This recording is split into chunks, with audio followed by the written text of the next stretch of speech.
merci pour l'invitation. En fait, je trouve que c'est une super idée de faire ça. C'est la première fois que je vois ça dans un laboratoire où on a l'occasion en tant que chercheur de parler dans un cadre comme ça de notre travail à tous les gens qui nous aident au quotidien à faire notre travail. Donc comme ça, vous avez une idée à quoi vous servez, pourquoi est-ce que vous... Non mais pourquoi... Ça commence très très mal. Ça va mal se passer. Disons voilà. Je vais arrêter là. Non, donc, la première chose, c'est que, je vais essayer de parler de choses, de l'antigravitationnel, qui est le sujet sur lequel je travaille le plus. Je vais assez peu parler de recherche. Mon but du jeu, là, c'est de vous faire comprendre des choses, des concepts, des phénomènes. Donc là, en l'occurrence, le phénomène de l'antigravitationnel. Juste à la fin, je parlerai, en espérant que j'aurai le temps, de à quoi ça sert. Donc le et alors. Donc en fait, la lumière tombe, ça va être une grosse partie de la présentation, et le et alors, ça va être une petite partie. S'il vous plaît, posez-moi des questions pendant s'il y a le moindre truc qui est pas clair, parce que le but du jeu, c'est pas que je parle, que je balance plein d'informations, c'est que vous compreniez les choses. Par contre, les chercheurs, vous n'avez pas le droit de poser de questions. Donc, la lumière tombe, et alors? Alors donc, comme je disais, le but du jeu, de cette présentation, ça va être de vous expliquer ce que c'est que le phénomène de l'antigravitationnel. En l'occurrence, j'aimerais qu'à la fin de cette heure, vous compreniez ce que c'est que ça. Voilà. Et donc, pour comprendre ce que c'est que ça, et pourquoi on voit ça, il faut commencer par expliquer ce que c'est que voir. Donc tout bêtement, je sais que on part de quelque chose de très simple. Donc voir, la raison pour laquelle vous me voyez, vous voyez des choses autour de vous, c'est parce que vous recevez de la lumière qui arrive dans votre œil, qui est captée par votre œil, qui est ensuite interprétée par votre cerveau. Donc, mais tout vient du fait que vous recevez de la lumière dans une certaine direction. C'est votre cerveau, à partir de votre œil, qui va reconstruire une image à partir de directions dans laquelle vous recevez la lumière. Et donc ça peut créer des effets assez intéressants, parce que, donc, en général, la lumière se propage en ligne droite, donc vous me voyez là où je suis, sauf que si, par exemple, on me mettait un miroir ici et que vous regardiez dans le miroir, puisque la lumière qui est émise, qui rebondit sur moi, qui est émise par mon corps, rebondit aussi sur le miroir, vous recevez aussi de la lumière venant de ce miroir, ce qui vous donne l'impression qu'il y a un deuxième Pierre qui est là-bas. On est habitué à ça, on n'y pense même plus, le fait qu'il y ait cette illusion, mais c'est une illusion qui est assez importante. Et d'ailleurs, il y a des gens qui sont un peu moins habitués à ça, en l'occurrence là par exemple des vélociraptors, et eux ils n'ont pas l'habitude de voir des miroirs. Et bon, pendant la préhistoire, il n'y avait pas de... En l'occurrence au Crétacé, il n'y avait pas de miroir. Donc, ils se font avoir, parce qu'ils ne savent pas. Donc c'est quelque chose qui est en fait intuitif pour nous parce qu'on a l'habitude de le voir, on a l'habitude de voir dans des miroirs, on a l'habitude de voir des réflexions, mais c'est quelque chose qui en fait est une forme d'illusion d'optique. On voit les choses là où elles ne sont pas. Une autre illusion d'optique que vous connaissez, que vous avez probablement déjà vue en été lorsqu'il fait très chaud, c'est le phénomène de mirage. Donc là, alors un mirage, on a l'habitude de dire que c'est comme s'il y avait ça donne l'impression qu'il y a de l'eau. Alors ça donne l'impression qu'il y a de l'eau parce que l'eau réfléchit la lumière. Donc on a l'impression qu'il y a en fait quelque chose qui réfléchit. Donc il n'y a pas d'eau. Le phénomène qu'on observe quand il y a un mirage comme dans le désert ici, voilà, c'est que la lumière qui nous provient de cette montagne a la capacité, grâce à la chaleur du sol, en l'occurrence, de rebondir sur le sol. Alors le phénomène, c'est un phénomène optique qu'on appelle la réfraction. Elle est due au fait que ce qu'on appelle l'indice de réfraction de l'air change en fonction de la température, et donc lorsqu'il fait très très chaud au niveau du sol, ce changement progressif de température, il fait donc plus chaud, je vais y arriver, qui fait plus chaud au niveau du sol qu'en altitude, fait que les rayons lumineux peuvent donc aller en ligne droite si vous voyez la montagne telle qu'elle est, mais ils peuvent aussi avoir un chemin comme ça courbé, où c'est comme s'il rebondissait sur le sol, de sorte que vous voyez une deuxième image, vous voyez un autre rayon lumineux qui vous arrive d'une autre direction, comme s'il y avait un miroir, comme s'il y avait de l'eau. Donc c'est une autre illusion d'optique qui est encore liée au fait que la lumière peut prendre plusieurs chemins pour arriver jusqu'à votre œil. Ah d'ailleurs, alors j'ai pas mis de photo, mais il y a d'autres phénomènes de mirage qu'on appelle le mirage froid. C'est que si vous avez le contraire, s'il fait très très froid en bas et qu'il fait un peu plus chaud en haut, vous pouvez avoir l'autre, le phénomène avec le rayon lumineux qui va dans l'autre direction, et vous voyez, c'est ça qui fait par exemple qu'on peut voir des bateaux, on a l'impression que certains bateaux sont au-dessus de l'eau, ce qu'on appelle, ce qui a donné probablement lieu à la légende du Hollandais volant, bon, ce genre de... J'aurais dû mettre une photo parce que c'est assez intéressant. Voilà, donc, ah oui, pardon, on voit une deuxième image, bon, bref, c'est genre ce que je disais.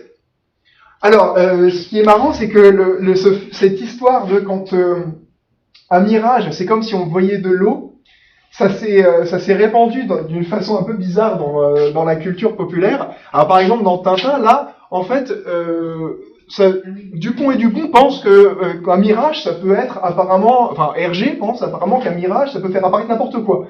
Pas que de l'eau, mais aussi, Talaloued. Bon, voilà. Donc là, non, nous avons tout de même bien roulé, voilà, nous allons arrêter pour voir, bonne idée. Ah zut, non, c'était un mirage. Non, donc un mirage, ça fait pas ça. Hein. Histoire qu'on soit vraiment tous d'accord. Un mirage, c'est vraiment juste le phénomène de réflexion, une espèce de réflexion apparente de la lumière sur le sol, qui donne l'impression qu'il pourrait y avoir de l'eau, mais rien d'autre, il n'y aura pas de vide. Là, on est dans l'hallucination. Là, on est dans l'hallucination, pas dans le mirage. Non mais c'est moi quand j'étais petit et que je disais ça, je pensais vraiment que dans le désert on pouvait voir des villes. Enfin, c'est dangereux quoi. Enfin, bon. Voilà, donc un mirage c'est pas ça. Bon, en résumé sur cette histoire, quand voir quelque chose quelque part, c'est recevoir de la lumière en provenance de ce quelque chose et de ce quelque part. Et donc toute déviation de la lumière fausse notre vision, nous donne des impressions que les choses sont là où elles ne sont pas forcément. Et il se trouve qu'il y a autre chose, un autre phénomène naturel qui permet de produire des déviations de la lumière, c'est la gravitation. Alors là, il va falloir que je parle un petit peu de gravité. Et on va parler de choses même très simples en gravité que vous connaissez. Alors, j'ai fait une petite expérience. Parce qu'en fait, moi, je pense que j'aurais voulu être expérimentateur, mais je suis trop mauvais en expérience, donc du coup, je suis devenu théoricien. Donc, la gravité, on a l'habitude que c'est le phénomène qui nous fait tomber. Alors je vais prendre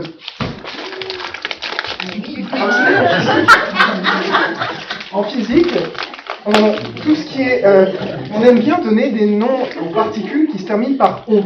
Boson, fermion, photon. La particule de chocolat, c'est un chocobon.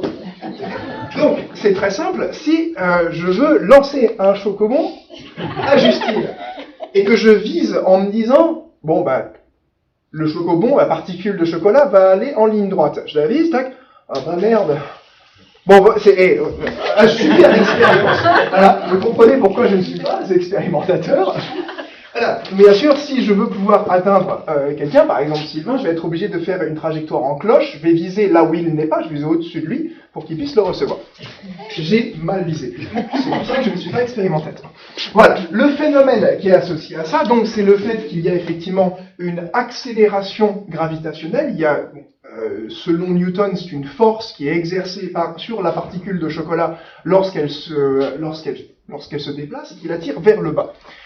Donc ça lui donne une accélération qui fait que lorsque vous lancez un certain objet, donc une particule, en l'occurrence de chocolat, un chocobon, avec une vitesse v en ligne droite, il ne va pas suivre cette ligne droite, il va être dévié. Et d'ailleurs, vous pouvez vous amuser à calculer l'angle de la déviation, c'est-à-dire si la particule s'est déplacée sur une distance d et qu'elle avait initialement une vitesse v, l'angle qu'il y a à son point d'arrivée entre l'horizontale qu'elle aurait dû suivre en l'absence de gravité et la trajectoire réelle, enfin sa position réelle à la fin, vous pouvez calculer donc cet angle. Alors bon, je vais pas mettre beaucoup de formules, ça ne sera que des trucs très simples comme ça, c'est juste parce que ça permet de comprendre un peu certaines choses qui se passent. Cet angle est donc donné par le produit... C'est très simple. C'est une Bon, alors, 1,5. Bon, jusqu'à là, tout va bien. Voilà. Alpha, c'est l'angle, ici. 1,5, bon, jusqu'à là, on est tous d'accord. G, c'est ce qu'on appelle donc l'accélération de la gravitation, qui vaut à peu près 10 mètres par seconde au carré. 10 mètres par seconde, c'est une accélération. Multiplié par la distance parcourue, D, bon, multiplication jusqu'à là, tout va bien. Et ensuite divisé divisé par le carré de la vitesse. Donc la vitesse fois la vitesse. Bon. Ce que ça veut dire, la raison pour laquelle j'ai mis cette formule, c'est que ça vous donne une idée de quoi varie, comment change cet angle si vous changez un peu les conditions de l'expérience. Par exemple, si la distance parcourue est plus longue, ça paraît assez intuitif que la déviation va être plus grande. La gravitation a le plus de temps pour agir sur la trajectoire, et donc elle est davantage déviée, et elle termine donc plus bas. Bon. Autre chose, ici, donc, sur laquelle j'aimerais insister, c'est que cette division par la vitesse au carré. Donc, puisque c'est une division, ça veut dire que plus la vitesse est grande, plus l'angle est petit. Si vous divisez quelque chose par un nombre qui est plus grand, vous obtenez un résultat qui est plus petit. Et d'ailleurs, le carré rend cet effet encore plus grand, parce que vous divisez par la vitesse et vous redivisez encore une deuxième fois par la vitesse. Donc, si je lance vraiment très très fort mon chocobon, la déviation, vous l'avez pas vue là. C'est pas grave, je le mange, je suis. Tout va bien. En plus, c'est solide, hein, il est même pas... Tu le veux que je lance avec une vitesse au carré importante ou pas? Voilà. Quand c'est la directrice, ça marche toujours mieux. Bon, là où je veux en venir avec cette histoire, c'est que c'est pour ça qu'il y a certaines situations expérimentales, certaines situations pratiques dans lesquelles vous ne vous rendez pas vraiment compte de cette déviation. Par exemple, si vous tirez avec une balle de fusil, la vitesse est donc très très grande, la déviation est faible. On en tient compte, hein, c'est-à-dire qu'un sniper, par exemple, doit tenir compte de cette déviation qu'il peut avoir sur des très grandes distances. Justement, parce que si la distance est plus grande, l'effet est plus grand. Il y a une compensation comme ça. Alors, maintenant, on revient au sujet qui m'intéressait au départ. Je vous parlais de la lumière. Et je vous parle de la gravitation qui va dévier la lumière. Alors, ça, c'est quelque chose qui peut-être vous choque. Je ne sais pas si c'est l'idée que la gravitation puisse dévier la lumière. Ça peut vous choquer pour différentes raisons. Alors la première, c'est que vous n'avez jamais vu ça. C'est-à-dire qu'à aucun moment vous vous êtes dit la lumière qui vient par exemple là, de l'or, à aucun moment vous vous dites elle ne s'est pas propagée en ligne droite jusqu'à mon œil. D'ailleurs, c'est ce que je veux raconter au début. Je vous parle de la lumière qui se propage en ligne droite. La raison pour laquelle vous ne vous rendez pas compte de ça, c'est parce que la lumière va très très vite. La lumière, elle va à 300 000 km par seconde. C'est beaucoup. Puisque vous la mettez au carré, en plus, la déviation dont on parle, elle est extrêmement faible. Vous ne la verrez jamais dans des conditions pratiques. C'est pour ça que je vous ai mis cette formule. C'est pour que vous compreniez, le calcul est très facile, c'est pour que vous compreniez le fait qu'il y a cette dépendance en la vitesse. Est-ce que ça vous choque pour une autre raison, cette histoire de déviation de la lumière par la gravitation? Est-ce que c'est quelque chose qui vous dit, bon, ok, pourquoi pas? Ou est-ce que vous avez déjà entendu parler de... Est-ce que vous avez des notions sur la gravitation qui vous disent que ça ne va pas être le cas? Je ne sais pas si... Non? Est-ce qu'on tient compte du fait que c'est une onde ou un corpuscule déjà, Pascal? Ah, mais voilà, moi j'ai fait un truc. Alors, bon, parce qu'effectivement, c'est les deux. Mais par contre, peut-être que si tu parles de corpuscule, c'est parce que tu as l'idée d'un objet matériel. Et peut-être que l'idée que tu as d'un objet matériel, c'est qu'il a une masse. Donc en fait, c'est quand on apprend à l'école le phénomène de la gravitation, on l'apprend sous... pardon? Il y a une histoire de E égale mg ou un truc comme ça. Alors il y a gm divisé par... Il y a un g... Ah oui, non, pardon, mg, effectivement. Oui. On met la masse quelque part. Dans la gravitation, on a l'idée que tout ça, ça dépend de la masse. Ce qui est en fait étrange, parce que ça, justement, ça n'en dépend pas. Mais pourtant, bon, je pourrais revenir un peu là-dessus. L'important surtout, c'est de revenir à la façon dont on nous a expliqué ce que c'était que la gravitation quand on était petit, qui est que la gravitation est une force qui s'exerce entre deux corps massifs et qui est une attraction qui est proportionnelle donc au produit des deux masses. J'ai une masse numéro 1, une masse numéro 2. La force qui s'exerce entre les deux est proportionnelle à la masse du numéro 1 et la masse numéro 2. Alors ça, c'est la vision de la gravitation qui prévalait jusqu'au début du XXe siècle. Pendant au moins 3 siècles, la théorie de la gravitation était celle de Newton, qui est effectivement présentée comme une attraction entre des corps massifs. Einstein a révolutionné cette idée au début du XXe siècle en démontrant que la gravitation n'est pas un phénomène de force entre des corps, mais un résultat de l'impact que l'énergie, les corps qui ont de l'énergie, ont toute forme d'énergie, pas forcément de la masse, mais toute forme d'énergie, déforment la géométrie de l'espace-temps autour d'elle, et ensuite les autres corps qui ont de l'énergie tombent là-dedans. Je ne vais pas rentrer dans les détails là-dessus, mais ce qui est important, c'est que ça ne dépend plus de la masse. C'est-à-dire que la notion fondamentale en gravitation, depuis Einstein, c'est l'énergie. Tout corps qui a de l'énergie peut faire tomber, et tout corps qui a de l'énergie tombe. La lumière, qui n'a pas de masse, a quand même de l'énergie. Elle a de l'énergie, parce que, vous vous rendez compte, parce que vous prenez des coups de soleil, parce qu'on peut utiliser des panneaux solaires, parce que tout ce genre de choses. La lumière a de l'énergie, donc elle tombe. Mais elle tombe peu, parce qu'elle va très très vite. Exactement comme une sorte de chocobon si je lance fort ou moins fort. Mais elle tombe.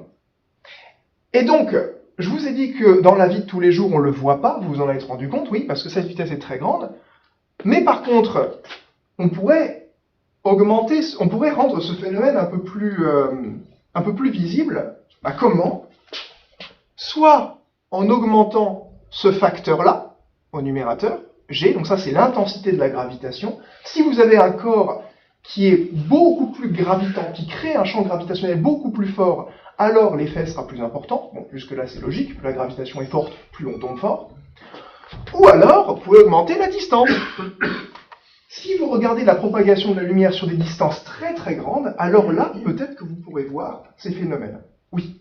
Juste pour être sûr, le fameux corps qui a de la gravitation, c'est la Terre. Alors en l'occurrence, c'est la Terre. Oui, j'aurais peut-être dû commencer par là. En l'occurrence, la raison pour laquelle, effectivement, la particule de chocolat tombe sur le sol, c'est parce que le corps qui crée cette gravitation, ce champ gravitationnel, c'est la Terre. Mais tous les corps qui ont de l'énergie, et en fait, effectivement, la façon la plus efficace de créer de l'énergie, c'est la masse. Donc tous les corps astrophysiques, en l'occurrence, créer de la gravitation qui peut être très très forte. Le Soleil crée un effet gravitationnel qui fait que la Terre... Ah oui, d'ailleurs, là c'est pareil, la Terre, en fait, la Terre tombe sur le Soleil, mais elle le rate sans arrêt, heureusement.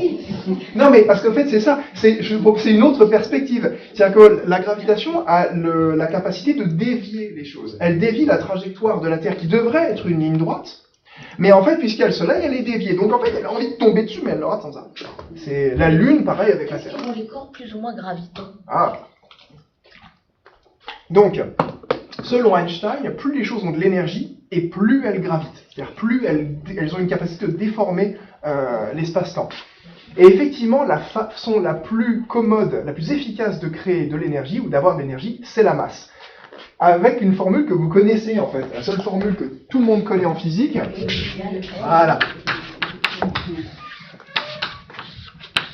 Donc ça, C, c'est la vitesse de la lumière, M, c'est la masse, E, ça vous donne l'énergie d'un corps qui a une masse M. Puisque c'est multiplié par la vitesse de la lumière au carré, qui est un très grand nombre, c'est pour ça que la masse est très efficace à créer de l'énergie. Voilà, bon. Je voulais pas forcément rentrer dans ces détails, mais puisqu'on me pose la question. Oui. T'es pas un chercheur, toi? Une question un peu bête, mais j'ai jamais compris. Pourquoi la Terre, elle finit par faire percuter le Soleil, genre comme un entonnoir, elle tourne, et puis elle s'approche petit à petit du milieu? Alors, il faut que je donne, non, mais il faut que je donne une réponse qui n'est pas technique. Bon, c'est pas grave, hein. Non, mais je sais pas comment répondre très simplement à cette. Non, mais c'est une bonne question. Comment on pourrait. Je pourrais te dire conservation du moment cinétique, mais bon, c'est pas ouf comme réponse, quoi. Pourquoi? C'est pas juste que ça va mettre trop de temps. Il n'y a pas de friction, c'est tout. Oui, mais justement, conservation de l'énergie, conservation du moment cinétique, c'est une réponse technique. Je peux faire le calcul et montrer ça. Mais moi, j'aimerais bien trouver une réponse intuitive que tout le monde peut comprendre. Et en fait, je me rends compte que je suis pas capable de la donner. Il a donné sa réponse. Dans la question, elle y était, sa réponse. Pourquoi ça? Parce qu'il a l'intuition habituelle qu'on a. Si on a une bille qui tourne dans un cône, oui, alors, c'est une bonne façon de voir les choses. C'est-à-dire que pourquoi est-ce qu'on a l'intuition que les choses finissent comme dans un entonnoir par tomber? C'est parce qu'il y a de la friction qui fait perdre de l'énergie. Mais Mais il y a d'autres champs gravitants de toute façon. Dans le champ, c'est-à-dire dans le système solaire, il n'y a pas que la gravitation du Soleil, il y a aussi les autres astres qui peut-être font enfin, qui opèrent aussi une autre sorte d'attraction qui empêche la Terre de tomber sur le Soleil. non, alors c'est pas là. C'est que s'il y avait juste le Soleil et la Terre ne tomberait pas sur le Le Soleil. fait que la Terre tourne elle aussi Non. sur elle-même. Non. Alors non, ça c'est encore autre chose. Le fait que la Terre, d'ailleurs, en fait, le fait que la Terre tourne sur elle-même, ça produit un autre effet. Alors j'ai un tout petit doute. C'est dommage parce que c'est enregistré, donc maintenant ça va être ad vitam aeternam. Voilà. J'ai un doute sur le fait que ça produit un effet où elle s'éloigne ou elle se rapproche. Il y a un effet qui fait que la rotation de la Terre, couplée à ce qu'on appelle des forces de marée, fait créer de la dissipation. Alors si c'est la dissipation, ça va faire se rapprocher. Donc en fait, elle se rapproche un petit peu. Il y a quand même un petit peu de dissipation d'énergie. Bon, mais là, on rentre sur des trucs techniques, on s'éloigne de mon sujet, je suis désolé, je reviens tranquillement sur l'effet de l'antigravitationnel. Parce que... là où je voulais en venir avec cette explication, c'était que si on veut pouvoir voir l'effet de la déviation de la lumière, l'effet de la gravitation sur la lumière, il faut aller sur des distances très très grandes, ou alors dans des champs gravitationnels très élevés. Et des distances très très grandes, on en a plein en astronomie. Donc prenons cette situation-là qui m'intéresse. Nous sommes un observateur, nous, sur Terre, nous observons une galaxie lointaine, qu'on va appeler la source, et on va se mettre dans la situation où il y a une autre galaxie, ici que j'ai dessinée qu'on appelle une galaxie elliptique, qu'on va appeler la lentille. Au fait, qui sait ce que c'est qu'une galaxie? C'est un groupe d'étoiles, non? C'est un gros tas d'étoiles, ouais. Alors bon, on va reprendre les choses à la base. Donc, petit mini topo sur notre place dans l'univers. Donc, le système solaire, là, on est tous d'accord. Donc, nous avons une étoile qu'on appelle le Soleil, qui a un système de planètes. En l'occurrence, on en a quelques-unes, hein, donc Mercure, Vénus, Terre, Mars, Jupiter, Saturne, Neptune, Uranus, Neptune. Voilà. Pluton n'est plus une planète depuis quelques années. Elle a été dégradée. Voilà. Donc, Pluton n'est plus une planète. Le système solaire. Bon, en termes d'échelle, alors le dessin n'est pas du tout à l'échelle, évidemment, parce que la Terre et le Soleil ne sont pas aussi gros par rapport à la distance qui les sépare. D'ailleurs, il y a une application qui a été faite, j'ai entendu parler de ça récemment, c'est une application qui vous permet de... Donc, vous avez une image du Soleil, vous partez du Soleil, et vous devez faire défiler avec votre doigt, comme sur votre téléphone, jusqu'à atteindre la Terre. Bah, vous pouvez faire ça pendant une bonne demi-heure. Ça vous donne une idée des distances en fait qui sont mises. Donc c'est pas du tout à l'échelle. Hein. En termes de taille, si vous regardez la distance entre le Soleil et la planète donc la plus éloignée du système, donc qui est plus Pluton, c'est Neptune. Ah oui, on est ici. Bon, jusqu'à là tout le monde est d'accord. On peut la caractériser en ce qu'on appelle du temps-lumière, donc 4 heures-lumière. Alors 4 heures-lumière, c'est une distance. Ça veut dire que c'est la distance qui est parcourue par la lumière pendant 4 heures. Mais la lumière va très vite. Donc en fait, c'est une très grande distance, 4 heures-lumière. La distance entre la Terre et le Soleil, c'est 8 minutes-lumière. La lumière venant du Soleil met après 8 minutes à nous atteindre. Mais donc voilà, ça c'est l'idée de la taille du système solaire, en tout cas du système planétaire. C'est donc 4 heures-lumière. Maintenant, notre étoile... Bon, en fait, elle n'est pas vraiment unique. Il y a des étoiles, on en voit plein dans le ciel. Toutes les étoiles que vous voyez dans un ciel étoilé la nuit, ce sont des étoiles qui appartiennent donc à notre galaxie, la Voie lactée. Celle-là. Donc, notre galaxie, la Voie lactée, c'est un gros tas d'étoiles. Je ne sais pas si vous savez combien il y en a à peu près. Beaucoup. Beaucoup, c'est une bonne réponse. À peu près 400 milliards. Donc c'est beaucoup, beaucoup, beaucoup d'étoiles. Nous sommes une toute petite poussière dans ce gros tas d'étoiles. D'ailleurs, ça c'est une découverte assez récente, il y a en moyenne au moins une planète par étoile. C'est-à-dire qu'en fait c'est très commun pour des systèmes stellaires d'avoir des planètes autour d'elles. Donc il y a aussi beaucoup de planètes là-dedans. Alors, en termes d'échelle, parce que c'est aussi ça là où je voulais en venir. Donc, rappelez 4 heures-lumière pour la taille à peu près pour la distance entre le Soleil et Neptune. On est sur du 50 000 années-lumière pour la taille de la galaxie, pour le rayon de la galaxie. Donc, il faut 50 000 ans à la lumière pour aller donc du centre vers sa périphérie. Et nous, on est en banlieue, là, à peu près. Voilà, on est à Antony. Voilà, sur l'échelle du RERB. En gros. Voilà, donc ça, c'est la Voie lactée. Alors, bien sûr, la Voie lactée, on la voit pas, c'est-à-dire on la voit pas de l'extérieur, comme ça. Cette image, c'est pas une photo, c'est une reconstruction qui est due à des catalogues d'étoiles. Lorsqu'on regarde où sont les étoiles dans le ciel, on peut reconstruire qu'elle a cette distribution spirale, en l'occurrence. Mais il y a des galaxies que l'on voit. Et d'ailleurs, je ne sais pas si vous savez quelle est la galaxie la plus proche, la grande galaxie la plus proche de la Voie lactée. Andromède, exactement. Alors elle, on la voit. C'est d'ailleurs, je pense, peut-être le fond d'écran le plus célèbre d'Apple. C'est celle-là. Alors, Andromède, très très belle galaxie spirale aussi. C'est le seul objet extra-galactique, c'est-à-dire en dehors de la Voie lactée, que l'on peut voir à l'œil nu dans l'hémisphère nord. Alors, il faut avoir un très beau ciel. C'est mieux avec des jumelles, mais vous pouvez la voir.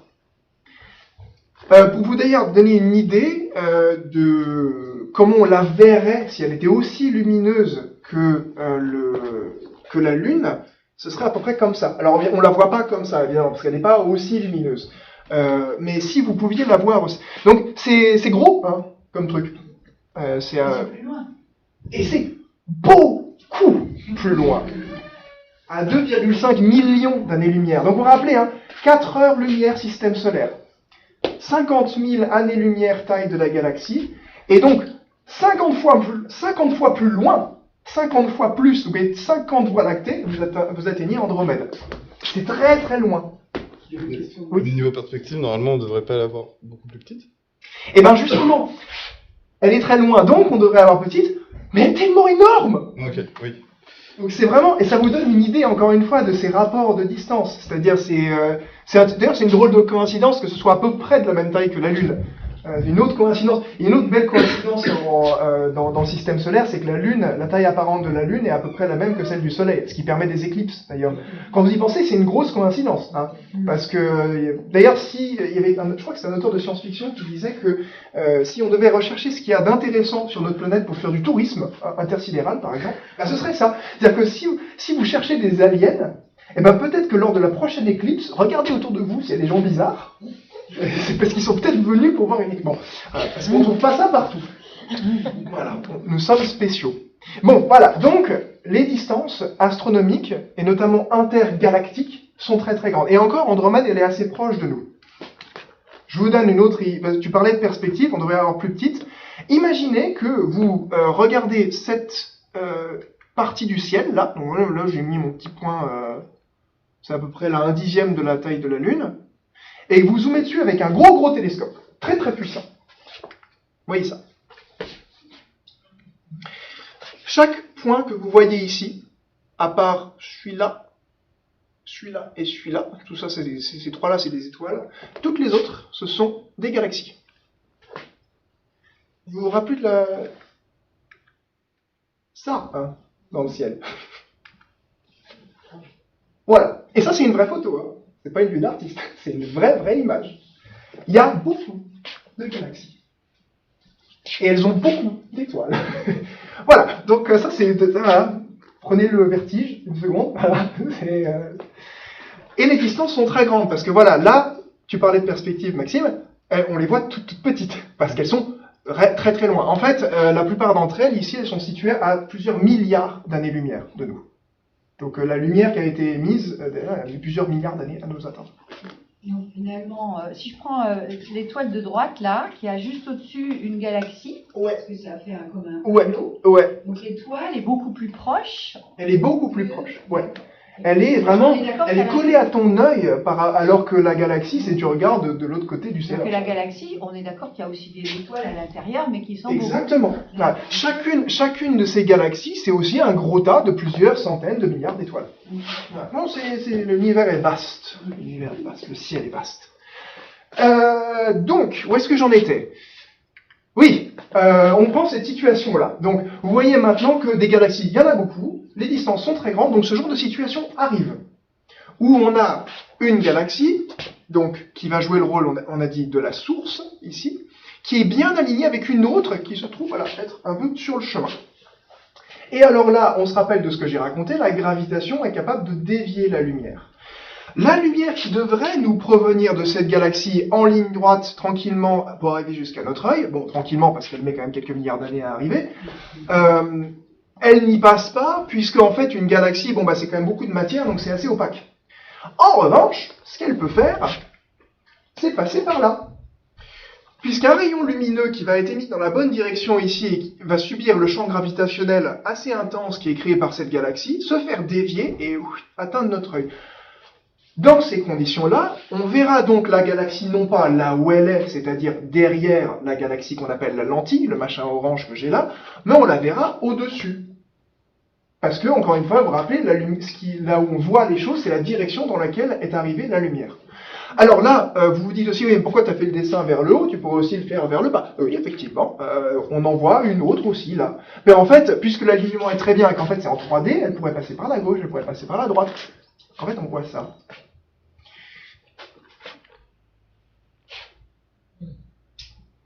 Vous avez compris? Voilà. Voilà, donc c'est puisque la lumière peut faire tout le tour de la lentille que l'on voit ce machin-là. Encore une fois, ça c'est une vraie image. Hein. C'est pas une simulation, quoi, c'est une vraie photo. Je crois que celle-là, elle a été... C'est une très très belle. Hein. Celle-là, elle a été prise dans les années 2010, donc c'est assez récent, cette image, une image aussi belle que celle-là. C'est le plus bel anneau d'Einstein qu'on connaît. Ah oui, on appelle ça un anneau d'Einstein. Alors pourquoi un anneau d'Einstein? Il y a en 1936 un monsieur qui s'appelle Mandel qui a demandé, donc Einstein, ça faisait, donc en 1936, ça faisait 21 ans qu'Einstein avait publié sa théorie de la relativité générale, qui est donc celle, vous vous rappelez, qui nous dit que c'est pas des masses qui s'attirent, c'est l'énergie qui déforme l'espace-temps et qui donc permet de prédire cette idée que la lumière aussi est déviée. Et donc, il y a ce monsieur Mandel qui demande à Einstein, mais alors, qu'est-ce qui se passe si jamais j'ai deux étoiles qui sont alignées comme ça? Alors, Einstein se prend au jeu, il fait un petit calcul, et puis il le publie dans Science en 1936. Et donc, c'est là où il exprime le fait que ça formera un anneau, c'est pour ça qu'on appelle ça un anneau d'Einstein. Et ce qui est assez intéressant, c'est de voir ce qu'il dit à la fin de l'article, c'est ce que j'ai pris, là, ce passage-là. Donc, j'ai traduit en dessous la première phrase. Donc, ainsi, il est peu probable que ce phénomène soit jamais observé, et ce, même si l'on néglige la luminosité prééminente. Alors, j'ai écrit de la galaxie d'avant-plan pour coller avec ce que j'ai dit avant. Là, il le faisait avec des étoiles, le phénomène reste le même. C'est-à-dire que, il disait, bon, il y a peu de chances qu'on le voit, parce que de toute façon, il y aura la galaxie ou l'étoile qui est devant, qui sera tellement plus brillante qu'on verra pas ce qu'il y a autour. Il dit, mais même si on néglige ça, bon, il y a peu de chances qu'on puisse un jour observer ça. Et c'est bien de voir que finalement l'avenir donne tort au pessimisme. Voilà. Donc il y a des belles images. Celle-là, elle est sympa aussi. Le smiley cosmique. Même phénomène, sauf que là, au lieu d'avoir une lentille, c'est un système double. Vous voyez, donc c'est pour ça que la forme est un peu irrégulière, c'est qu'on a vraiment ça, la lentille c'est vraiment ce qui joue le rôle des yeux. Donc encore une fois, ayez l'idée que les objets qui sont jaunes ici ou orange, ils sont beaucoup plus proches de nous, ils sont à peu près à mi-chemin entre la source, qui est le truc bleu qui prend cette forme complètement irrégulière là, et cela, donc c'est ce qui est au centre est beaucoup plus proche, enfin beaucoup plus proche, 2 fois plus proche. C'est un mirage en fait. Et c'est un mirage. D'ailleurs, il y a des gens qui parlent de mirage gravitationnel. Finalement, c'est peut-être une meilleure expression. Moi, j'utilise généralement l'expression lentillage gravitationnel pour... c'est une traduction un peu directe de gravitational lensing en anglais. Mais peut-être que mirage gravitationnel, ce serait une plus belle expression. En fait, c'est assez joli. Il y a celle-là qui est pas mal aussi. Donc même idée. Hein, donc on voit plusieurs images très déformées là, d'une galaxie qui est derrière. Celle-là. Alors, on y reviendra.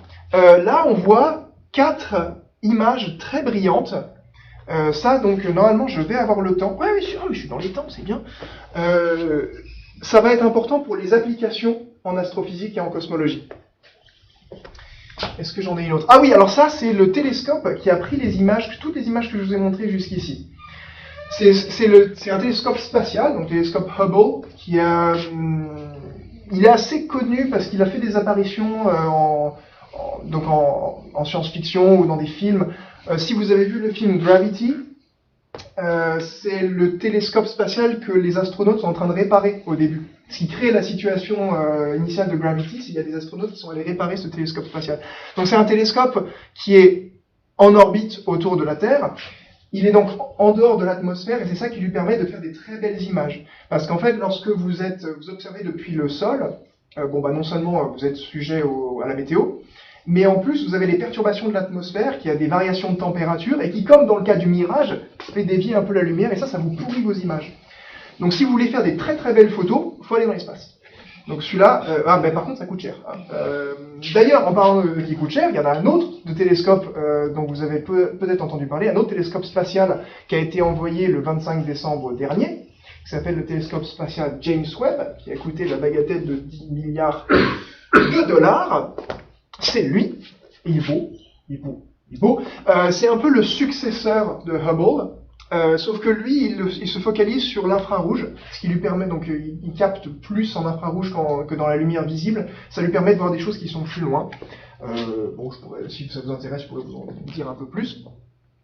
Vous avez peut-être vu les premières images qui ont été prises par ce télescope spatial. Alors lui, il n'est pas en orbite autour de la Terre, il est plus loin. Il est ce qu'on appelle au deuxième point de Lagrange. Alors vous avez le Soleil, la Terre tourne autour du Soleil. Le point de Lagrange, c'est derrière la Terre. Donc en fait, il est un peu dans l'ombre de la Terre, et il tourne avec, comme ça. Donc il est beaucoup plus loin. C'est aussi ce qui rend le... Bon voilà, s'il a une avarie, on ne va pas pouvoir les réparer, celui-là. Parce qu'il est beaucoup trop loin. Voilà. Alors, vous avez peut-être vu cette image, qui a été la première qui a été dévoilée du télescope spatial James Webb. Très très belle image aussi. Donc encore une fois, ce qu'on voit, ce sont ici toutes des galaxies, sauf les machins avec les espèces de stries, là, ça ce sont des étoiles. Et tout ça, ce sont des galaxies. Et vous voyez encore une fois l'effet de l'antigravitationnel, là. Tout ce qui est un peu allongé comme ça, c'est l'effet de l'antigravitationnel qui déforme les images. Moi, je sais pas, j'avais entendu dire que dans l'espace, c'était en noir et blanc, ça n'a pas été recolorisé du tout. Ah, si. Alors, effectivement, la question des couleurs, elle est assez intéressante parce que, et en plus, je vous ai dit que James Webb voit dans l'infrarouge. Votre œil ne voit pas ça, en fait. C'est des images, donc les couleurs ont été reconstruites. Donc, en astronomie, dans les télescopes, on a ce qu'on appelle plusieurs bandes ou plusieurs filtres, ce qui permet de voir les choses dans plusieurs couleurs différentes. Et à partir de ce qui est reçu, des images reçues dans ces différents filtres, on leur associe une couleur et on reconstruit les images comme ça. Donc là, en l'occurrence, alors pour Hubble, on est un peu plus proche des vraies couleurs parce qu'il prend dans le visible, mais là, pour James Webb, c'est tout reconstruit. C'est-à-dire que les couleurs sont choisies par des artistes, presque, pour rendre les images les plus belles possibles. Mais elles sont associées à des vraies observations quand même. Les infrarouges, ça permet de voir en fait des choses qu'on ne voit pas, donc Ouais. Émettre moins de lumière. Exactement, de ouais. façon plus loin. Alors, la raison pour laquelle c'est plus loin, je vais y revenir un tout petit peu après, c'est parce que plus on regarde loin dans l'univers et plus on voit rouge. Et ça, je vais vous expliquer pourquoi dans 5-10 minutes. Oui, parce que j'ai oublié de le dire, oui, là, j'ai dit l'infrarouge, là c'est déformation professionnelle, je fais comme si vous saviez tout ce que c'est. L'infrarouge, ce sont des basses fréquences. Donc la lumière visible, c'est le rayonnement électromagnétique, c'est des ondes électromagnétiques dans une certaine bande de fréquence, simplement qui est définie par la sensibilité de notre œil. Notre œil est capable de capter, par des réactions chimiques, une certaine bande de fréquence. Comme d'ailleurs notre oreille est capable de uniquement détecter une certaine bande de fréquence. Il y a ce qu'on appelle les ultrasons qui sont trop aigus pour qu'on puisse les entendre, les infrasons qui sont trop graves pour qu'on puisse les entendre. Et bien de la même façon, il y a de la lumière trop grave, de la lumière trop rouge pour qu'on puisse la voir, et il y a de la lumière trop aiguë, de la lumière trop violette pour qu'on puisse la voir. Voilà, donc les infrarouges, c'est ce qui est vraiment en deçà de notre capacité à voir dans le rouge. Et effectivement, ça correspond à un rayonnement qui est moins énergétique. J'en profite, donc oui, voilà. Donc, et alors, à quoi ça sert ça? À part montrer des jolies images. Avant, si on fait une petite pause, si vous avez envie de poser des questions, qui veut des particules de chocolat? Des particules de chocolat déviées.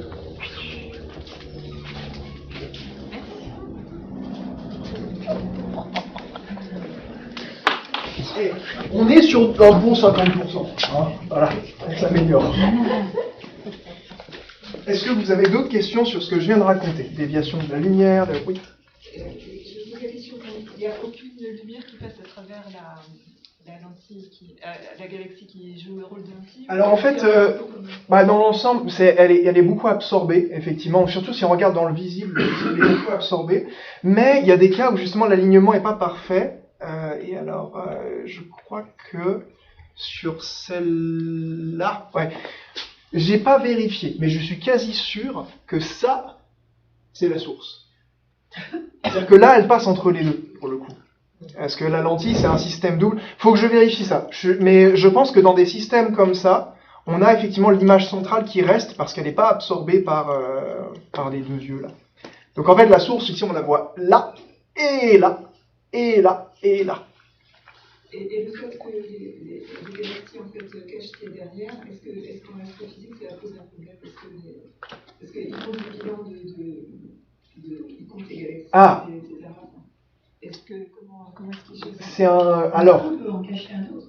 Oui, c'est un. D'ailleurs, alors, avec les missions actuelles, donc il y a ce qu'on appelle des grands relevés de galaxies qui sont faits en ce moment, et notamment les futurs, notamment le télescope Euclide, qui va être un télescope spatial qui va faire un grand relevé de galaxies. Il y a des gens ici qui travaillent dessus, notamment Francis Bernardo qui est très impliqué dans cette mission. Il y a un télescope terrestre qui s'appelle le télescope Vera Rubin, qui va aussi faire un grand relevé de galaxies avec une très très grande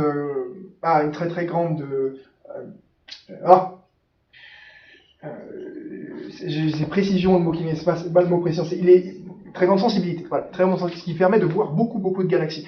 Et en fait, plus on en voit, plus on a le risque justement qu'il y en ait certaines qui soient un peu alignées ou qui se mangent les unes les autres. Donc c'est ce qu'on appelle le problème du mélange, blending en anglais.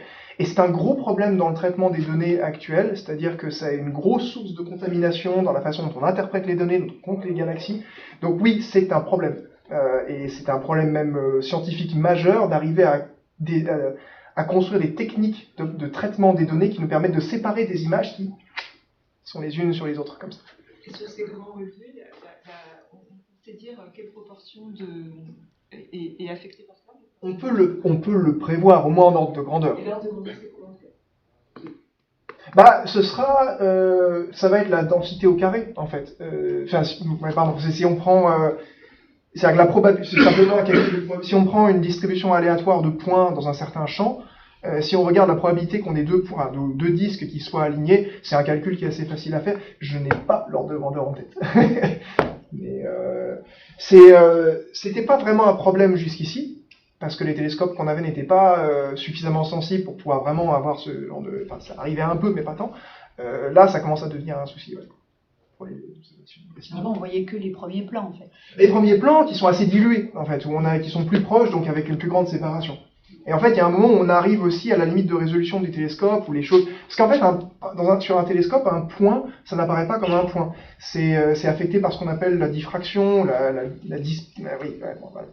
la diffraction, et puis d'autres phénomènes qui font qu'en gros, un point apparaît comme une tache. Et donc, deux points qui sont suffisamment proches l'un des autres, ça va être deux taches qui se recoupent. Et ça, c'est un problème, quoi, pour les...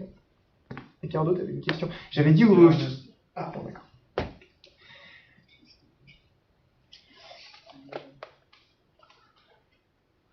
On continue ? Moi, j'ai quand même une question. Pourquoi c'est important de savoir ça? J'arrive. De compter le nombre de galaxies dans de compter les galaxies. Ah oui, alors... parce que on essaye de comprendre la structure de notre univers. Notamment, on essaie de comprendre la façon dont la matière est distribuée dans l'univers et la façon dont la gravitation va organiser tout ça.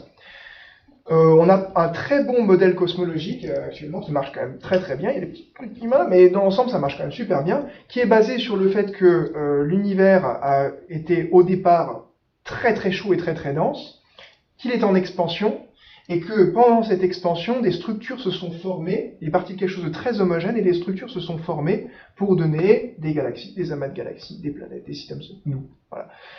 Et on pense qu'on comprend la gravitation avec la relativité générale, on pense qu'on comprend à peu près les conditions initiales de notre univers, mais bon, il faut quand même le vérifier, il faut faire des observations pour tester ça. Et l'une de ces observations, ça consiste à compter les galaxies dans une certaine région, un autre, regardez, ah oui, il y en a un peu plus par là, un peu plus par là. Est-ce que ça colle avec notre conception de la formation des structures, la façon dont les galaxies s'assemblent?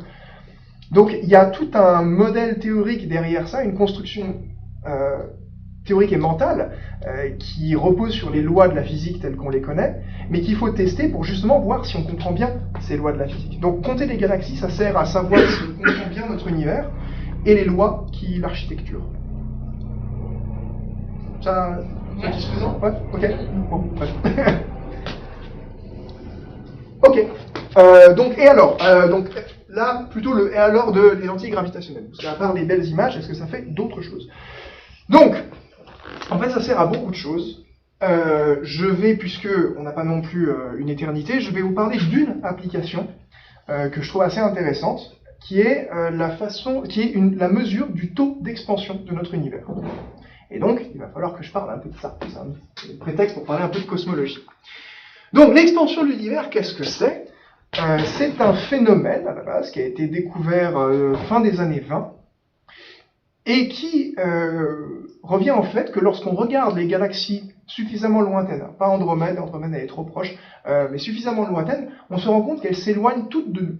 Et qu'elles s'éloignent toutes de nous, d'autant plus vite qu'elles sont loin. Alors je vais prendre tout ça tranquillement. Donc si ça c'est la Voie lactée, et on regarde les galaxies autour de nous, on les voit qui font ça. Alors, on les voit pas vraiment qui font ça, parce qu'elles vont, même si elles vont très vite, on est sur des échelles de temps qui sont quand même énormes, donc on les voit pas vraiment se déplacer, devenir de plus en plus petites et tout.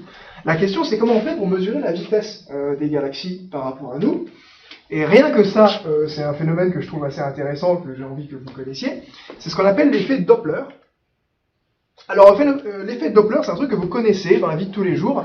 C'est le changement de fréquence. Oui, là, c'est clair. Je me dis, mais pourquoi il nous parle de ça?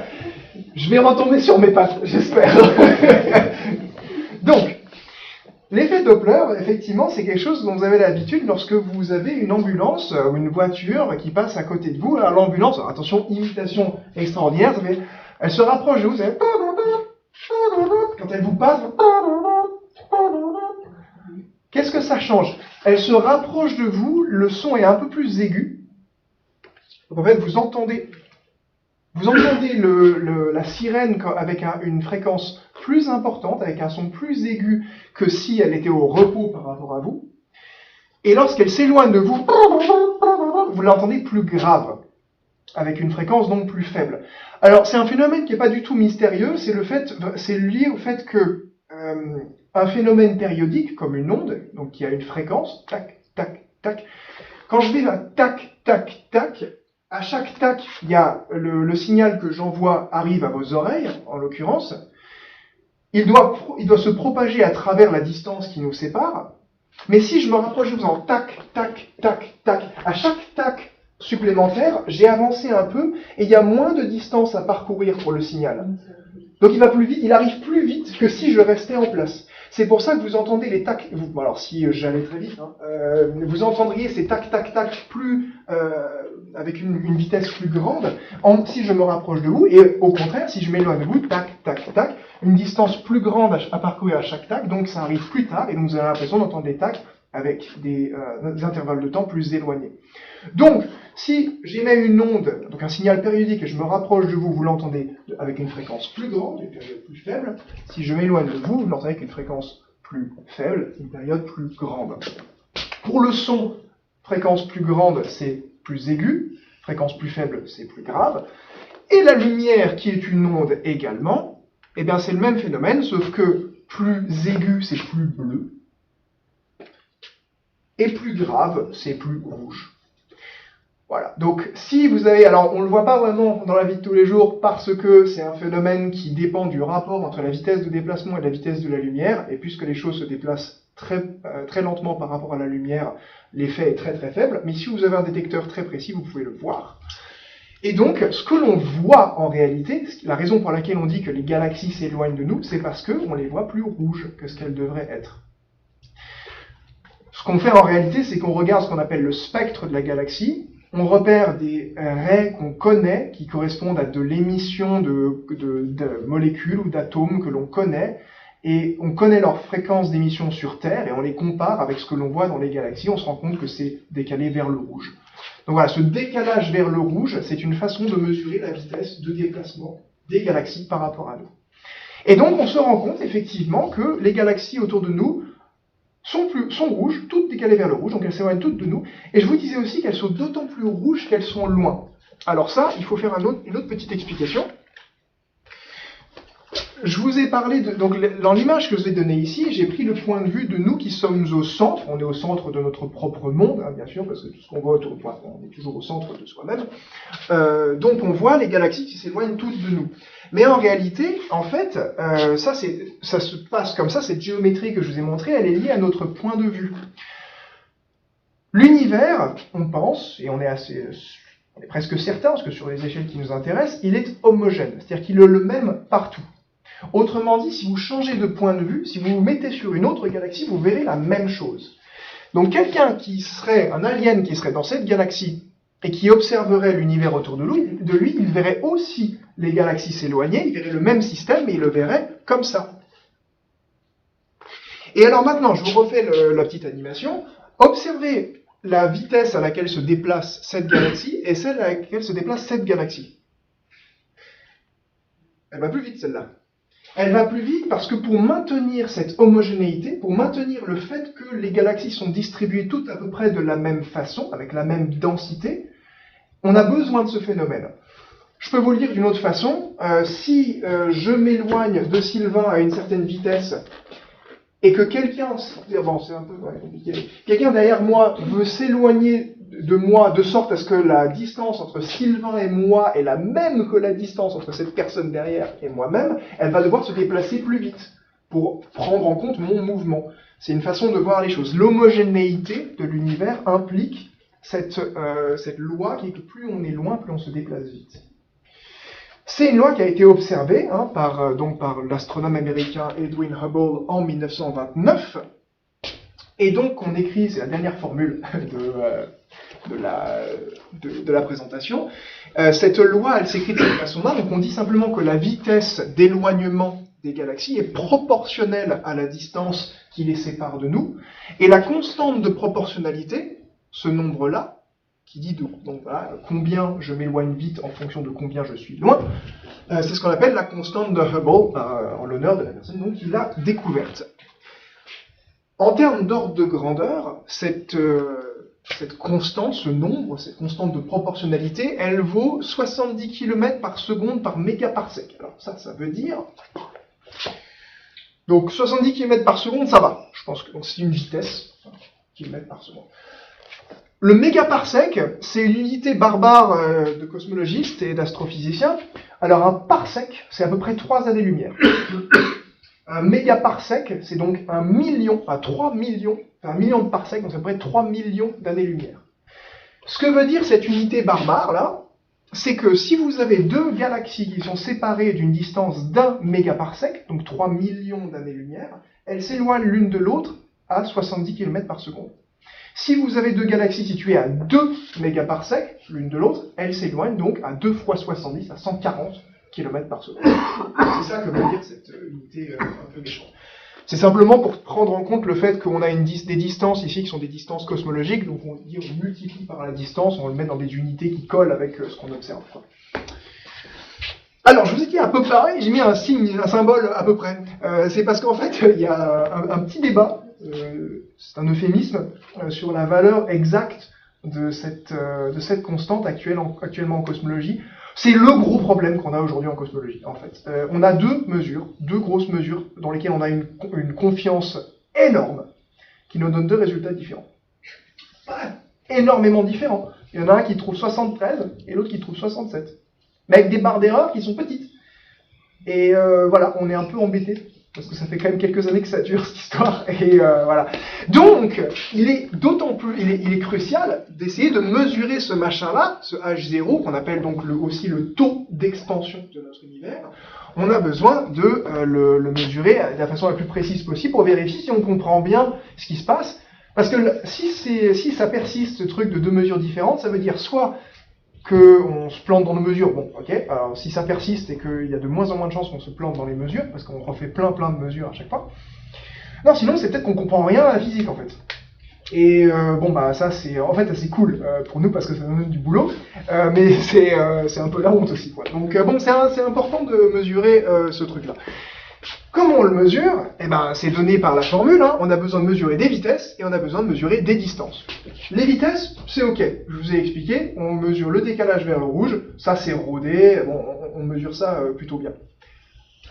Les distances, ouais. Ce serait possible que la variable, du coup, elle soit constante, soit justement... La constante n'est pas variable, non elle l'est pas. Que la constante, là je vous fais une version un peu simple, ça cette formule, oui bon ok, allez, parenthèse, cette formule elle ne marche que pour des distances qui sont relativement faibles par rapport à l'échelle d'évolution de notre univers, en fait elle n'est pas constante, mais on s'est pris en compte, ce truc. C'est pris en compte, le taux d'expansion de l'univers a changé avec le temps. Mais ouais, c'est une bonne remarque, Maxime, je vois que tu suis très bien.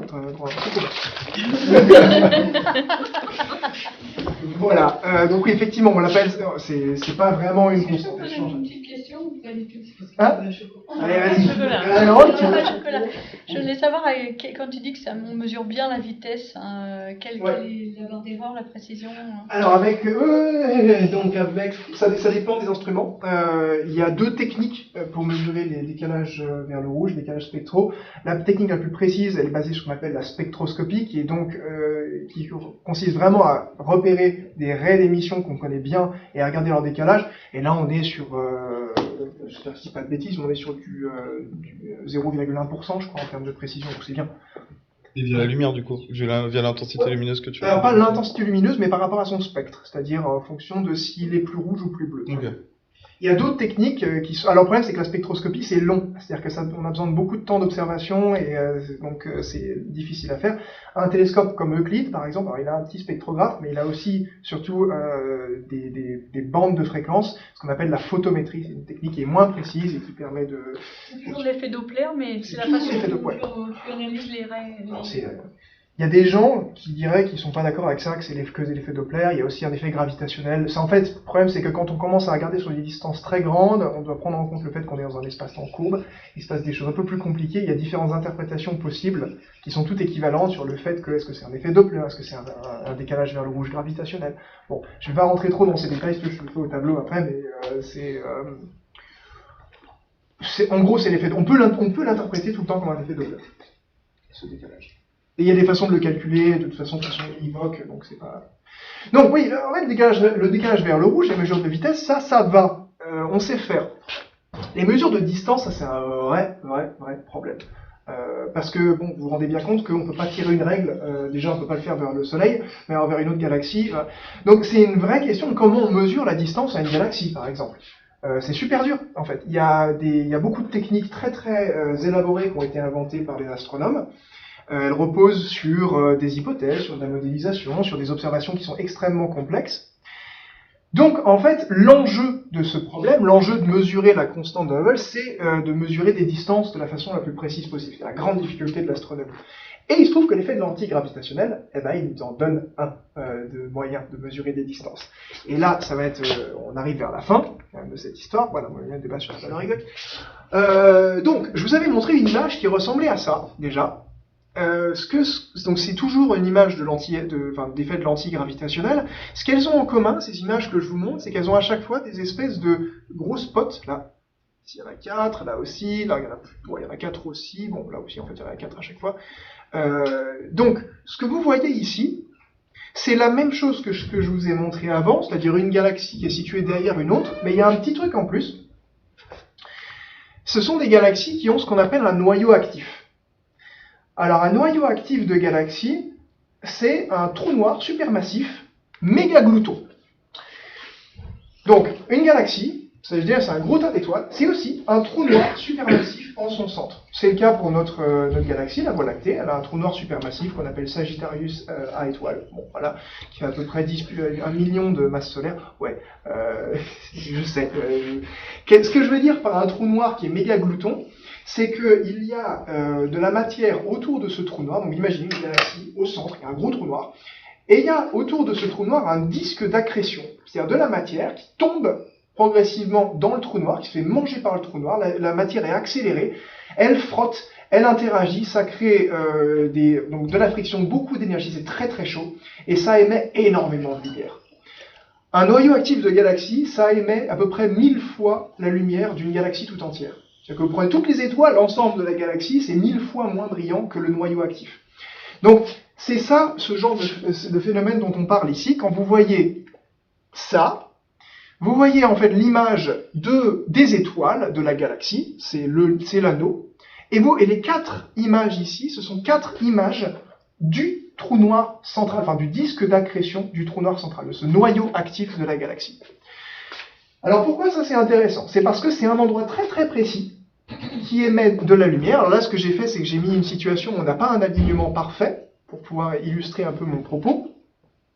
Même histoire que d'habitude, le noyau actif émet de la lumière. Cette lumière peut passer par au-dessus, en l'occurrence, et peut aussi passer par en dessous. Ce qui fait qu'on voit 2 images, ces 2 points lumineux. Alors il y en avait 4 aussi, c'est pour des raisons s'il y a un peu de déformation, on en voit 4 à la place de 2, je ne vais pas trop rentrer dans les détails. On voit plusieurs images dans des directions très très précises de ce noyau actif. Et ce noyau actif, il se trouve qu'il n'est pas stable, c'est-à-dire qu'il a des variations de luminosité. Ok ?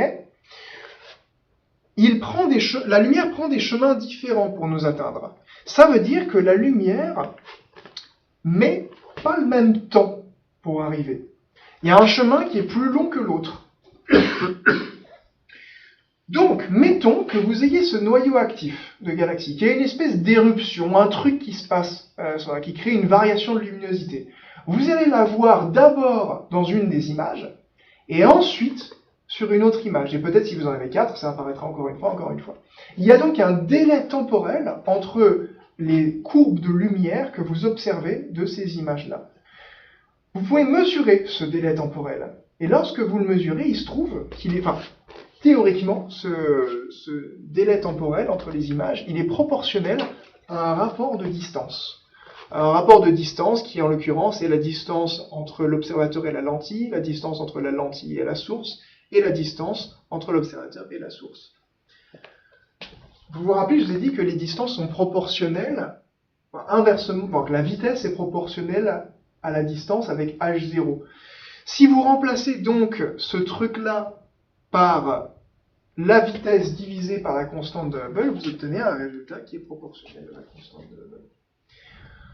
Voilà. Je sens que je commence un peu doucement à vous perdre. On sait bien qu'on arrive à la fin. Là, ce que je veux que vous reteniez, c'est qu'en mesurant donc l'effet de lentille gravitationnelle, en l'occurrence, il crée un délai temporel qui vous donne accès indirectement à des distances et qui vous donne donc indirectement accès au taux d'expansion de l'univers. C'est une façon de mesurer le taux d'expansion de l'univers. C'est une des utilités de l'effet de lentille gravitationnelle. Je voulais présenter celui-là parce qu'il est un peu compliqué, parce que c'est aussi assez... c'est drôle d'avoir l'idée qu'avec une image comme ça, vous pouvez avoir accès au taux d'expansion de l'univers. C'est pas immédiat, quoi. Voilà, mais encore. Donc, là, je vous le dirai pas, je rentrerai pas dans les détails, mais je vous le dis, l'effet de lentille gravitationnelle, ça permet aussi de peser les galaxies. Ça permet de voir plus loin, parce que ça rend les choses plus brillantes. Ça permet de les voir plusieurs fois. Ça, je vous l'ai dit, il y a plusieurs images. Ça permet de cartographier la matière noire dans l'univers. Ça permet de détecter des exoplanètes dans la Voie lactée. Ça permet de tester notre théorie de la gravitation. Et là, je crois que c'est le bon moment pour s'arrêter. Je vous remercie pour votre attention.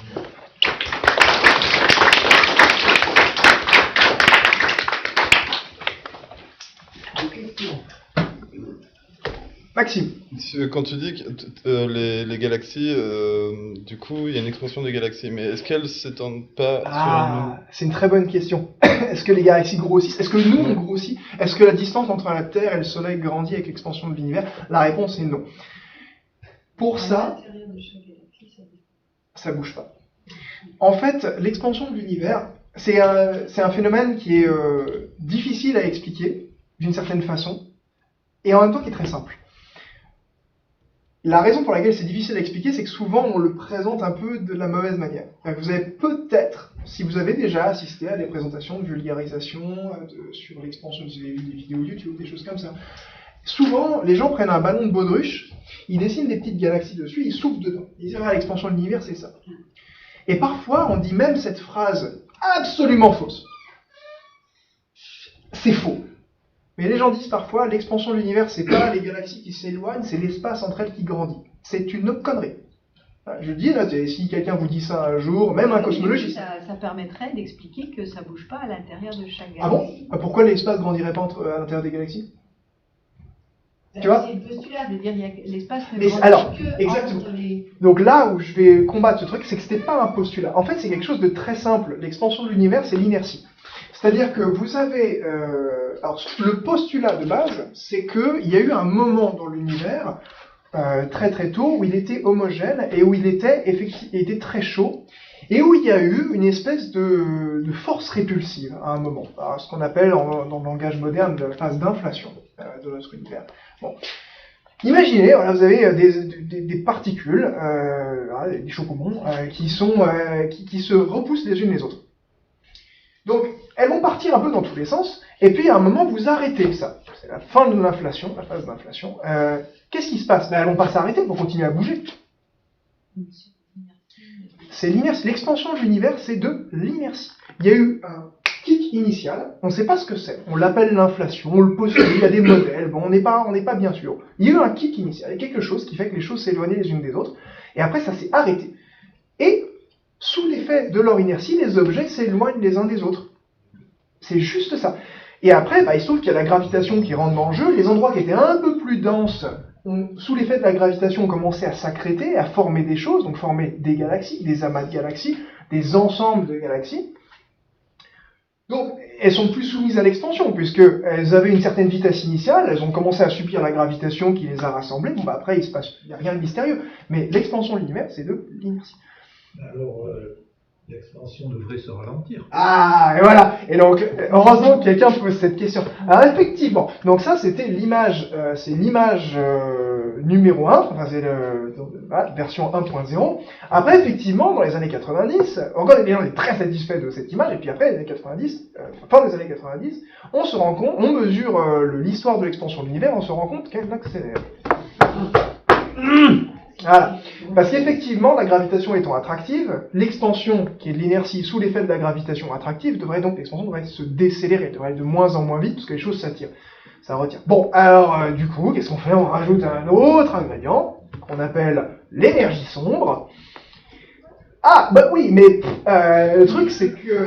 En fait, plutôt que de dire on s'est complètement planté depuis le début, on va essayer de trouver un autre moyen de justifier tout ce qu'on dit depuis le début. Non, parce que l'image reste bonne, en fait. L'image de l'inertie reste bonne. C'est simplement que le problème, c'est que peut-être qu'on n'a pas bien compris comment la gravitation fonctionne.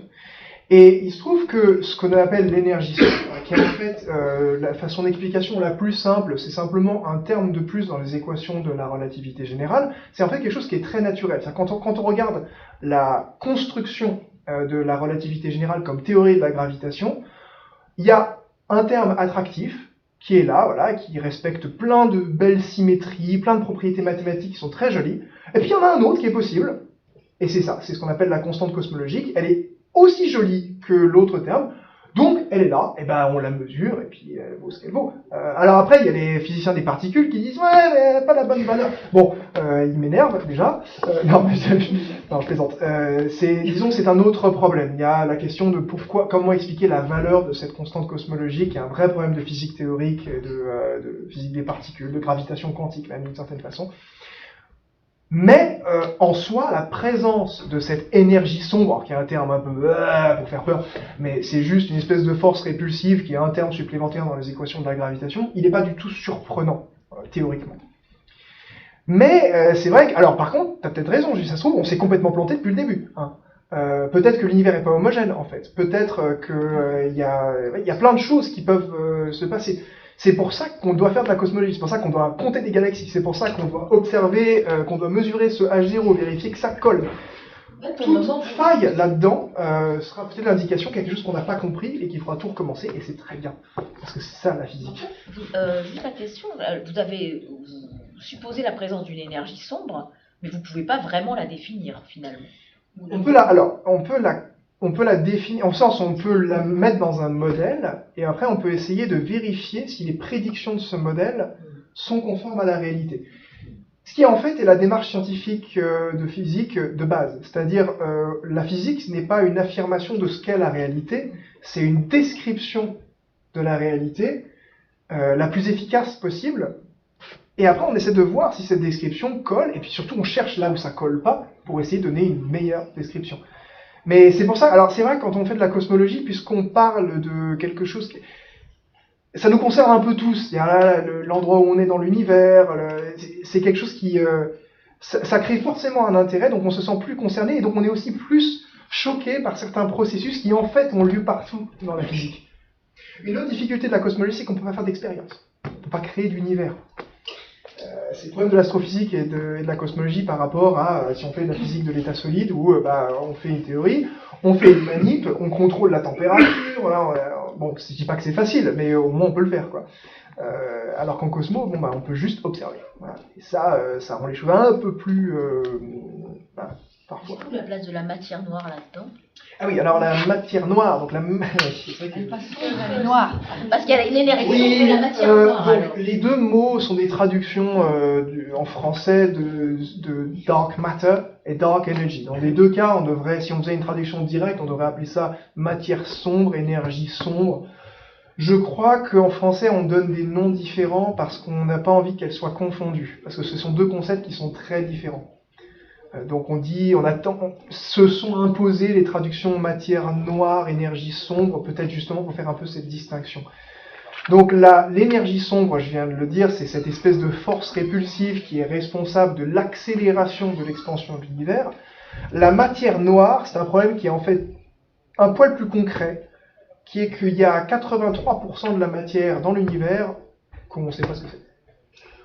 Voilà, donc il y a beaucoup c'est pas du tout quand on dit comme ça fait un peu je vais vous dire mais d'où il les sort ces 83% et puis comment on sait que si on sait pas ce que c'est, comment on sait qu'elle est là. Il y a énormément de preuves de l'existence de cette matière noire. On la voit on voit ses effets gravitationnels partout, à toutes les échelles dans l'univers. On en a besoin pour expliquer la formation des structures, donc notre propre existence ne pourrait pas l'expliquer en l'absence de la matière noire. On la voit dans le signal de ce qu'on appelle le fond du flux cosmologique, on la voit dans la courbe de rotation des galaxies, on la voit dans la vitesse de dispersion des galaxies au sein des amas de galaxies, c'est omniprésent. Donc la matière noire, c'est simplement une forme de matière qui ne colle pas, qui ne rentre pas dans les cases du modèle standard de la physique des particules, qui décrit toute la matière qui nous constitue et qu'on peut produire en accélérateur. Et d'ailleurs des experts ici dans ce labo de physique des particules, ça ne fait pas partie de ces particules-là. On pense qu'elle n'interagit que via la gravitation, ou alors très très faiblement via les autres interactions fondamentales de la physique. Et on n'a vraiment aucune idée de ce que c'est.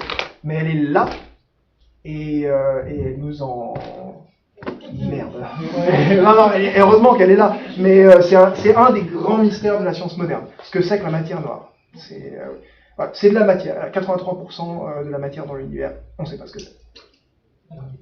Pour revenir au sujet du séminaire, vous parlez des délais temporels entre deux images, mais quel est l'ordre de grandeur de ces délais temporels? Bonne question. Ça peut être plusieurs jours, ça peut être plusieurs mois, ça peut être plusieurs années. Ça dépend de la masse du déflecteur et ça dépend de la différence, ça dépend du manque d'alignement. C'est-à-dire que moins l'alignement est bon entre la lentille et la source, plus les chemins sont différents. Mais dans le cas d'une lentille galactique, c'est de l'ordre de quelques jours, quelques semaines. C'est des ordres de grandeur générables. Par contre, pour un amas de galaxies, et ça, il y a des choses très intéressantes qui peuvent se passer, pour un amas de galaxies qui est plus massif, quand on voit plusieurs images qui sont formées par ça, ça peut atteindre même plusieurs années. Et il y a notamment l'exemple d'une explosion d'étoiles, une supernova, dont on prédit qu'elle va être réobservée dans un certain endroit à un moment dans 10 ans. Voilà. Donc il y a, voilà, c'est... Rendez-vous qui est pris. Il y a un rendez-vous qui est pris, ouais. Est-ce que c'est peut-être une question con, mais est-ce que les étoiles, les galaxies apparaissent ou disparaissent justement entre, je sais pas, par exemple une observation qui est faite un jour J, un an après tu refais une nouvelle observation, est-ce qu'il y a des choses qui changent? Il y a des choses, alors pas les galaxies, pas les étoiles, parce que c'est des objets qui sont stables. Enfin, une étoile, ça a une durée de vie, hein, bien sûr, mais par contre, il y a des phénomènes transitoires, comme par exemple l'explosion d'une étoile, qu'on appelle une supernova. Donc donc voilà, lorsqu'une étoile assez massive arrive en fin de vie, elle peut s'effondrer, ça crée une explosion nucléaire extrêmement puissante, qui est très très brillante, qui dure plusieurs semaines. Donc on peut voir, il y en a quelques-unes qui ont été déjà dans la galaxie, il y en a peut-être 4 ou quelque chose comme ça qui ont été observées à l'œil nu dans l'histoire de l'astronomie. C'est donc très très brillant et ça dure quelques semaines. Et bien justement, ce phénomène, s'il est en plus couplé à du lentillage gravitationnel, s'il y a plusieurs images de cette explosion d'étoiles, on peut la voir à un moment à un endroit, puis on va la voir apparaître à un autre endroit, pof pof. Et voilà. Donc quand on regarde des archives des données de télescope, on peut voir un champ, puis d'un coup un point qui apparaît puis qui disparaît. En fait, même d'ailleurs, et ça c'est indépendant du phénomène de lentille gravitationnelle, c'est pour ça qu'on appelle ça une supernova. À la base, c'est comment il s'appelle, le plus grand astronome à l'œil nu de l'histoire, je vais retrouver son nom. Tycho Brahe, qui un jour a observé ce qu'il a appelé une nouvelle étoile apparaissant dans le ciel et qui a ensuite disparu. Il a appelé ça une nova, une nouvelle étoile. Et ça a été important dans l'histoire de l'astronomie, donc on parle là du 18e, 17e, tout,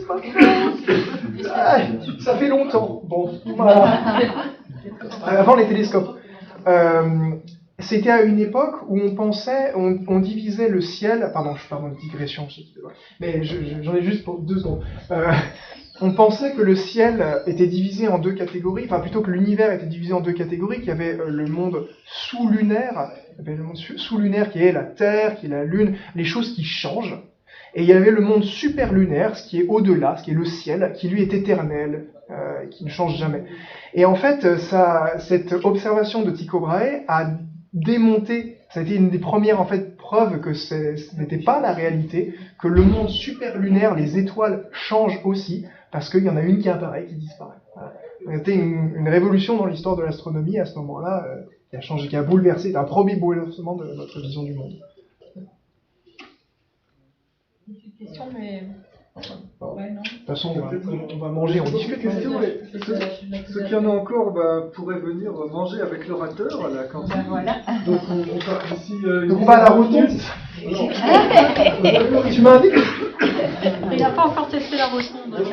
Merci encore Pierre. Merci Pierre. Merci beaucoup. Super.